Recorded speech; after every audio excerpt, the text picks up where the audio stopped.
आज हम टाटा मोटर्स के स्टॉक को डिस्कस करने वाले, ठीक है।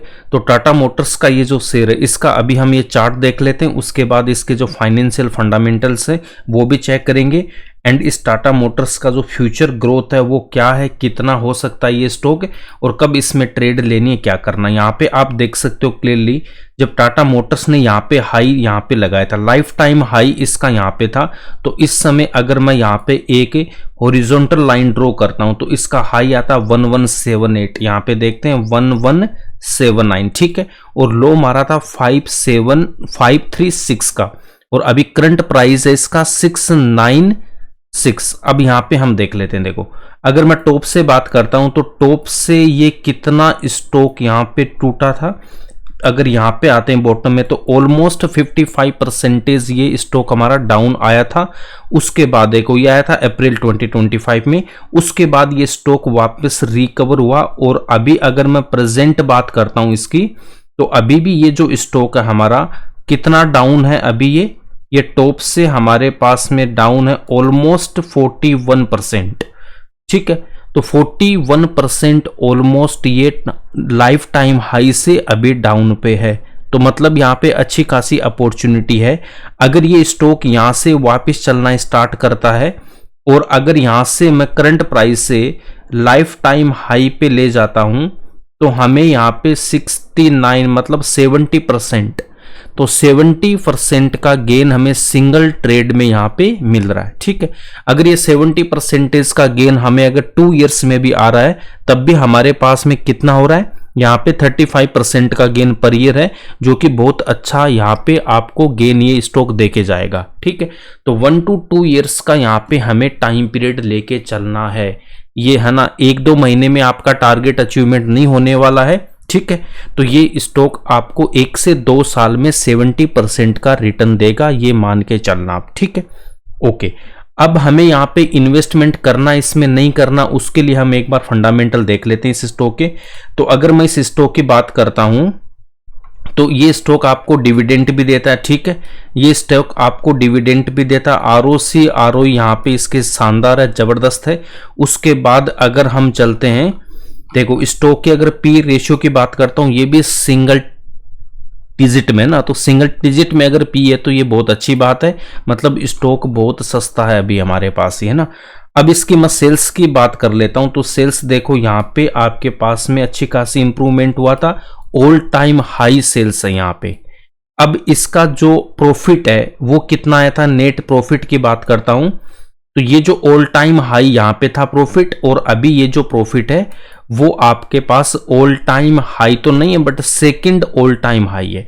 इससे पहले इसका प्रॉफिट यहाँ पे नेगेटिव में आपको दिखाई दे रहा है, ठीक है, और इससे पहले पॉजिटिव में था। देखो अब बैलेंस शीट में गड़बड़ कैसे होती है वो आप यहाँ पे देखो ना।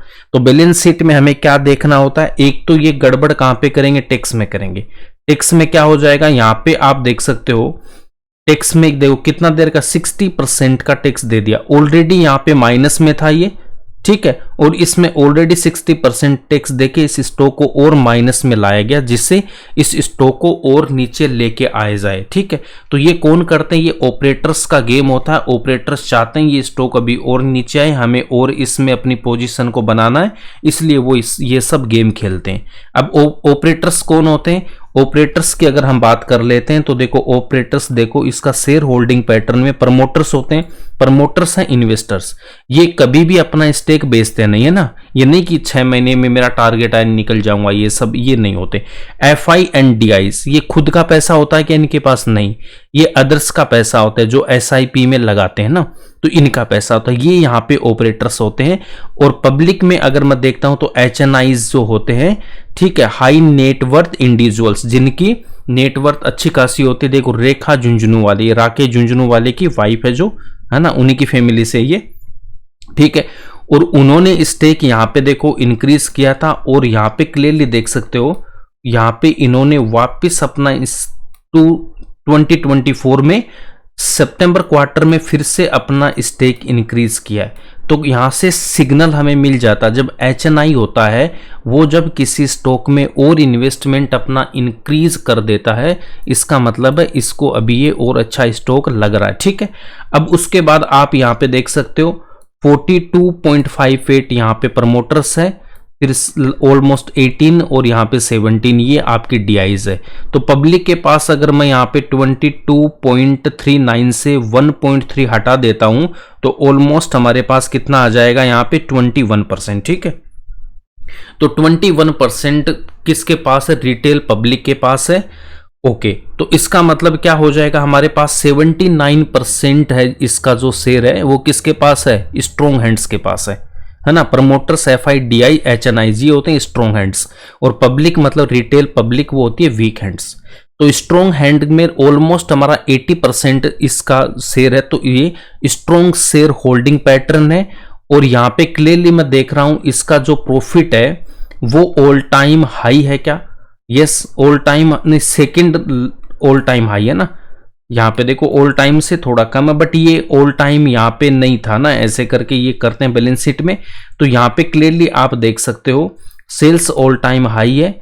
अब इधर आप देखोगे आपको ये लगेगा नेगेटिव में, तो यहाँ पे दिक्कत कहाँ पे करते हैं? एक तो टैक्स में दिक्कत करेंगे ये, ठीक है। टैक्स ऊपर नीचे कम ज्यादा प्लस माइनस यहाँ पे करके इस बैलेंस शीट में नेट प्रॉफिट को इंक्रीज या डिक्रीज किया जाता है अकॉर्डिंग टू ऑपरेटर्स चॉइस। ठीक है, उसके बाद देखो यहाँ पे अदर इनकम का भी रोल होता है। अदर इनकम में क्या करेंगे? ये देखो, ये जो क्वार्टर में जो यहाँ का जो प्रॉफिट था -26,600, ये अदर इनकम यहाँ पे नेगेटिव में दिखा दिया। क्यों दिखा दिया? यहाँ पे स्टॉक अच्छा खासा था, इसको नीचे लेके आना था, इसलिए यहाँ पे नेगेटिव में इनकम दिखाई।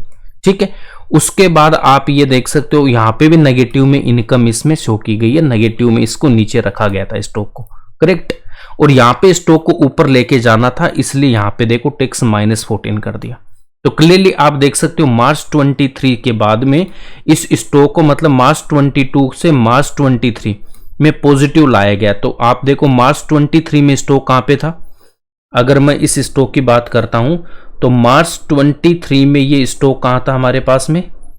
एक बार इधर आ जाते देखो, ठीक है। तो ये कौन सा डेट आपके पास में? दिसंबर 23। तो ये देखो मार्च 23 में है ये, ठीक है। इधर होगा कहीं पे, देखो यहां पे देखो, ये था आपका मार्च 23 वाला, इधर था मार्च, ठीक है। यहां पे स्टॉक था, ठीक है। तो ये स्टॉक को अभी ऊपर इसको लेके जाना था इनको, ठीक है।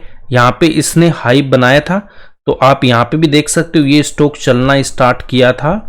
एक मिनट इधर आ जाओ, ठीक है। इधर इसने लाइफ टाइम हाई लगाया था 591 का फेब 15 में, ठीक है। उसके बाद ये स्टॉक हमारा यहां पे लाइफ टाइम हाई था इसका, ठीक है। उसके बाद डाउन आया, फिर इसके आसपास आया, फिर यहां से डाउन आया। इसको पिछले 4-5 साल ऑटो सेक्टर में ग्रोथ नहीं हुई थी, सारे स्टॉक्स का यही हाल था, ठीक है। ओके, तो फिर कोविड आके यहां पे इसने लो बनाया था। जब ये वापस रिवर्स हुआ तो इसके आसपास आया था यहां तक, तो देखो है ना। तो जब भी स्टॉक जब रिवर्सल लेता है तो पिछले वाले ऑल टाइम हाई को तोड़ के ऊपर उसको जाना ही होता है। तो ये स्टॉक यहाँ पे हाई बनाया, थोड़ा सा नीचे आया था, फिर ऑपरेटर को इसको ऊपर लेके जाना था। तो यहाँ पे देखो मार्च, ये क्या आपका मार्च 23 था। उसके बाद देखो लगातार स्टॉक ने रैली दिखाई है, तो इस बैलेंस शीट में आपको दिख जाएगा। अगली बार क्या क्या? ऑल टाइम हाई प्रॉफिट इसको दिखा दिया, -14% का टैक्स किया और ऑल टाइम यहाँ पे हाई दिखा दिया। अदर इनकम में भी काफी डिफरेंस आ गया, ठीक है। यहाँ पे माइनस थी, यहाँ पे देखो प्लस दिखा दिया। अदर इनकम भी शो करके प्रॉफिट को ऑल टाइम हाई किया, जिससे स्टॉक के मार्च 24 में कहां पे था? मार्च 24 में देखो, मार्च 24 में कहां पे जाएगा ये स्टॉक आपका? मार्च 24, है ना। तो बैलेंस शीट में ये सब ये करते हैं, जिससे जिसको नॉलेज नहीं है उसके लिए फिर दिक्कत हो जाती। तो मतलब यहां पे था ये, इधर था ये, करेक्ट। तो स्टॉक ने यहां से यहां रैली दिखा दी। अब और रिजल्ट अच्छा है, इसको और ऊपर लेके जाना था। जैसे इसका रिजल्ट अच्छा आया यहाँ पे ऑल टाइम हाई, तो अगेन स्टॉक ने दौड़ना स्टार्ट कर दिया, ठीक है। तो अगेन यहाँ पे ये स्टॉक ने रैली दी, फिर यहाँ पे ऑपरेटर ने अपना प्रॉफिट बुक किया और स्टॉक को वापस नीचे लाया गया, ठीक है। तो ऐसे ऑपरेटर्स का यहाँ गेम चलता है, करेक्ट। तो अब इसमें क्या अपॉर्चुनिटी है क्या हमारे लिए, वो हम यहाँ पे देख लेते हैं। तो देखो स्ट्रॉन्ग शेयर होल्डिंग पैटर्न है इसका, प्रॉफिट भी ऑल टाइम हाई से थोड़ा सा कम है, सेकंड ऑल टाइम हाई मान लेते हैं, सेल्स ऑल टाइम हाई है। उसके बाद देखो और इसमें क्या देख सकते हैं, बोरोइंग देख सकते हैं इसके, है ना, तो कितना इसने पैसा उधार ले रखा है, लोन ले रखा है, वो हम चेक करते हैं। तो यहाँ पे देखो बोरोइंग इसकी यहाँ पे ऑल टाइम हाई थी मार्च 22 में, फिर डिक्रीज किया, कम किया, और अभी इसने अच्छा खासा कम कर दिया। तो जब इनकी बोरोइंग कम हुई है ना, तो इनको इंटरेस्ट भी कम देना पड़ा होगा। और यहाँ पे रिजर्व्स में देखो, रिजर्व्स मतलब कंपनी के पास इतना कैश अभी पड़ा हुआ है, तो इसके अगेंस्ट में बोरोइंग क्या है यहाँ पे ना के बराबर है। ठीक है, अगेंस्ट में क्या बोरोइंग यहाँ पे इस मतलब बोरोइंग से ज्यादा इनके पास कैश पड़ा हुआ है अभी। ठीक है, ओके, तो कंपनी के फंडामेंटल सब ठीक हो गए और ये बोरोइंग अभी कम कर रहे हैं, ये और भी प्लस पॉइंट है इनका। और यहाँ पे इनको इंटरेस्ट भी कम पे करना पड़ा होगा, यहाँ पे देख सकते हो इंटरेस्ट भी यहाँ पे इन्होंने कम पे किया है। इधर आ जाओ, इंटरेस्ट में भी यहाँ पे देखो 7,500 या 600 से ओनली 5,000 का यहाँ पे इन्होंने इंटरेस्ट पे किया है। तो बोरोइंग कम होगी तो इंटरेस्ट डिक्रीज होता जाएगा। देखो 10,000 से हाफ यहाँ पे इनका इंटरेस्ट हो गया अभी, करेक्ट। तो सब कुछ ठीक है यहाँ पे, ओके। अब इसकी बैलेंस शीट में अगर मैं देखता हूं, बैलेंस शीट में इसके यहाँ पे आ जाते हैं, तो टाटा मोटर्स आपको पता है कि ये इंडिया एंड इंडिया के बाहर भी अपनी गाड़ियों को सेल करती है। अच्छा खासा एक ब्रांड है, इसमें ट्रस्ट है। और ये जो जैगवार है आपके पास में, ये भी इसी की, जैगवार लैंड रोवर है वो भी इसी के, JLR है वो टाटा मोटर्स की ही सब्सिडी इसी के अंदर आती है, ओके। उसके बाद ये इलेक्ट्रॉनिक्स में भी जो EV व्हीकल्स है वहां पे भी आ रही है। और ये जो टाटा मोटर्स है इनके बिजनेस मॉडल कॉमर्शियल ये व्हीकल्स, पैसेंजर, इलेक्ट्रिक एंड ये लग्जरी, तो सारे टाइप की गाड़ियां इनके पास अवेलेबल है। आप इनकी वेबसाइट पे जाके 1 बाय 1 चेक कर सकते हो ना इनको। तो यहां से आप इनका सारा देख सकते हो कि इनका क्या बिजनेस है, ओके। अब आपको समझ में आता है EV की डिमांड आगे रहने वाली है, तो EV में भी ये अच्छी खासी गाड़ियां इस साल लॉन्च करने वाले हैं। और यहाँ पे लग्जरी गाड़ियां भी इनके पास अच्छी खासी है, ठीक है। अभी ये देखो नेक्सन, पंच, ये सब इन्हीं की गाड़ियां कर, जो अभी आपने देखा होगा ना IPL में, ये यहाँ रहती थी गाड़ी करके ना। तो टाटा मोटर्स ने यहाँ पे अच्छी खासी EV गाड़ियां अभी लॉन्च करने वाली है। अब इसका फ्यूचर क्या रहेगा बताओ। फ्यूचर देखने के लिए क्या करना, हमें गूगल पे आ जाना। गूगल पे आके क्या देखना है, हम USA से कंपेयर कर लेंगे ना, तो इंडिया वर्सेस अमेरिका कार्स पर 1000 पर्सन्स। तो क्लियरली आपको ये डेटा दे देगा कि इंडिया में अगर मैं प्रेजेंट की बात करता हूं तो 1000 में से ओनली 34 कार है, मतलब 1000 पर्सन है, उनमें से 34 के पास कार है। और USA में ये कितनी है, 832 पर 1000 पीपल। तो कितना डिफरेंस है, ह्यूज डिफरेंस है, यहां पे आप देख सकते हो। तो कितनी ग्रोथ होनी यहां पे बाकी है आने वाले 15 to 10 ईयर्स में, जब हम अमेरिका के बराबर होंगे। कंट्री अभी डेवलपिंग से डेवलप स्टेट की ओर हम जा रहे हैं, तो ये सब होगा, ठीक है। अब इसका आइडिया हमें कहां से लगेगा, हमें ये तो दिखाई दे दिया यहाँ पे कि बिजनेस अपॉर्चुनिटी बहुत ज्यादा है और इस सेक्टर में ग्रोथ अभी आना बहुत बाकी है ना। तो अगर ये यहाँ पे भी हम पहुंचते हैं, USA के बराबर भी अगर हम जाते हैं, तब भी यहाँ पे बहुत ये मल्टी टाइम्स आपका प्रॉफिट देने वाला स्टॉक है। मतलब फ्यूचर में डिमांड इनकी बहुत ज़्यादा है। अब इसके बाद आप पर कैपिटा इनकम देख सकते हो। तो अगर 2024 की अगर बात करता हूं तो आप देख सकते हो इंडिया में पर कैपिटा इनकम है 2400 USA डॉलर, ठीक है। और वहीं USA की पर कैपिटा इनकम देखो $66,000 टू $71,000। तो जब यहां से इतना पर कैपिटा इनकम का डिफरेंस है और कंट्री हमारी डेवलप अभी हो रही है और यहां पे पर कैपिटा इनकम अच्छी खासी इंक्रीज होगी, ठीक है। तो जब ये 3000 ये डॉलर से जब पर कैपिटा इनकम और इंक्रीज होगी, तो उसके बाद इंसान क्या करेगा, इन्हीं लग्जरी लाइफ्स पे अपना पैसा स्पेंड करेगा, उसकी परचेजिंग पावर यहाँ पे इंक्रीज होगी, तो इनकी सेल्स इंक्रीज होनी है, ठीक है। तो देखो इसका बिजनेस भी अच्छा है, फ्यूचर भी, ग्रोथ अभी बहुत होनी बाकी है। तो इसका मतलब इस स्टॉक में आप इजीली इन्वेस्टमेंट कर सकते हो। आप चाहो तो इसको लॉन्ग टर्म में भी रख सकते हो, बट लॉन्ग टर्म के मैंने आपको क्या बताया कि 2 अकाउंट आपको रखना है, ठीक है। तो लॉन्ग टर्म वाले में तो क्या करना है, आप लेके उसको छोड़ दोगे, है ना, अगले 5-7 साल के लिए, 10 साल के लिए। और स्विंग ट्रेड वाले में इसमें 1 से 2 साल का टाइम आपको लेना है। हो सकता है हमारा ये टारगेट उससे पहले अचीव हो जाएगा, बट हमें ये नहीं पता कितना ये टाइम लेगा। तो मिनिमम हमें 2 to 3 ईयर्स का टाइम लेना है। तो ये अच्छा खासा परसेंटेज हमारा गेन यहाँ पे मिल जाएगा, ठीक है। तो कमेंट सेक्शन में अगर आप ये पूछते रहते हो ये अगले 2 महीने में कितना जाएगा, 3 महीने में कितना जाएगा, नहीं, ऐसा हम कोई भी यहाँ पे नहीं बता सकता इस मार्केट में कि कौन सा स्टॉक कब चलेगा, ठीक है। बट इतना पता होता है चार्ट से कि यहाँ पे लो बना चुका है, अच्छा खासा कंसोलिडेट हो चुका है, तो अब स्टॉक को ऊपर ही जाना है। बट ये जब ऊपर जाता है ना तो एकदम से ऊपर नहीं जाएगा ना। तो कोई भी स्टॉक देखो ऐसे एकदम से ऊपर नहीं जाता है, ऊपर जाएगा फिर नीचे आएगा, फिर ऐसे करके वो जाता है ना। तो यहाँ पे इसमें इसीलिए हम टाइम लेते हैं, ठीक है।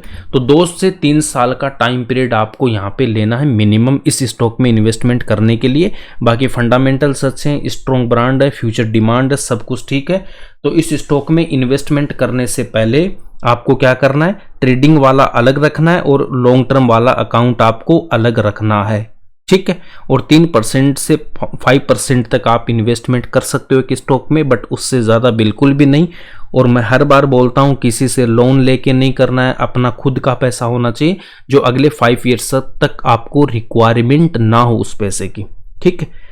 बट इस स्टॉक को मैंने अपना व्यू दे दिया, बट आपको इन्वेस्टमेंट करने से पहले अपना जो फाइनेंशियल एडवाइजर है उससे डिस्कस करके इन्वेस्टमेंट करना, ब्लाइंडली इन्वेस्टमेंट बिल्कुल नहीं करना है। तो मिलते हैं नेक्स्ट स्टॉक में नए वीडियो में एक नए स्टॉक के साथ। अगर ये आपको वीडियो अच्छा लगा तो प्लीज़ लाइक करना, ज़्यादा से ज़्यादा इसको शेयर करना अपने दोस्तों के साथ जो स्टॉक मार्केट में इंटरेस्टेड है। और अगर इस चैनल पे फर्स्ट टाइम आए हो तो प्लीज़ सब्सक्राइब करना मत भूलना। मिलते हैं नए वीडियो में एक नए स्टॉक के साथ। Thanks for watching this video.